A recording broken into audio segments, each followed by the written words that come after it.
तर पुणे नाशिक रेल्वेसाठी सर्वपक्षीय नेते एकवटलेत। संगमनेरात सर्वपक्षीय नेत्यांमध्ये बैठक संपन्न झाली आहे। पुणे नाशिक रेल्वे पूर्वनियोजित मार्गे जावी अशी मागणी सर्वपक्षीय नेत्यांनी केली आहे।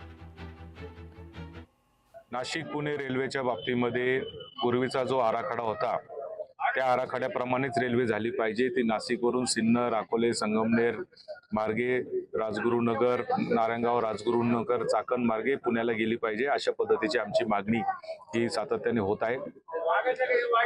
नाशिकवरून शिर्डीची जी रेल्वे डायरेक्ट लाईन त्यांना करायची आहे त्याच्यासाठी पण आमचा पाठिंबा आहे, त्याच्याबद्दल आमचा विरोध नाही। शेतकऱ्यांच्या शेतीमालाला एक दळणवळणाची व्यवस्था मिळण्याच्या दृष्टीने विद्यार्थी, नोकरी करणारे लोक यांच्यासाठी ही रेल्वे लाईन होणं अत्यंत गरजेचं आहे। त्यासाठी महारेल आणि महाराष्ट्र शासनाच्या वतीने जवळजवळ 1000 कोटी रुपये जे आहे ते खर्च करून भूमी अधिग्रहण जमिनीचं झालेलं आहे। यांनी ही बैठक बोलवली आणि मला सर्वात समाधान याचं झालं की त्यांनी जे सर्व स्टेक होल्डर आहेत, नाशिक पासून तर पुण्यापर्यंत सगळे मधले लोकप्रतिनिधी जे आहेत, आमदार, खासदार, सर्वांना त्यांनी यासाठी बोलवलं आणि सर्वजण उपस्थित राहिले।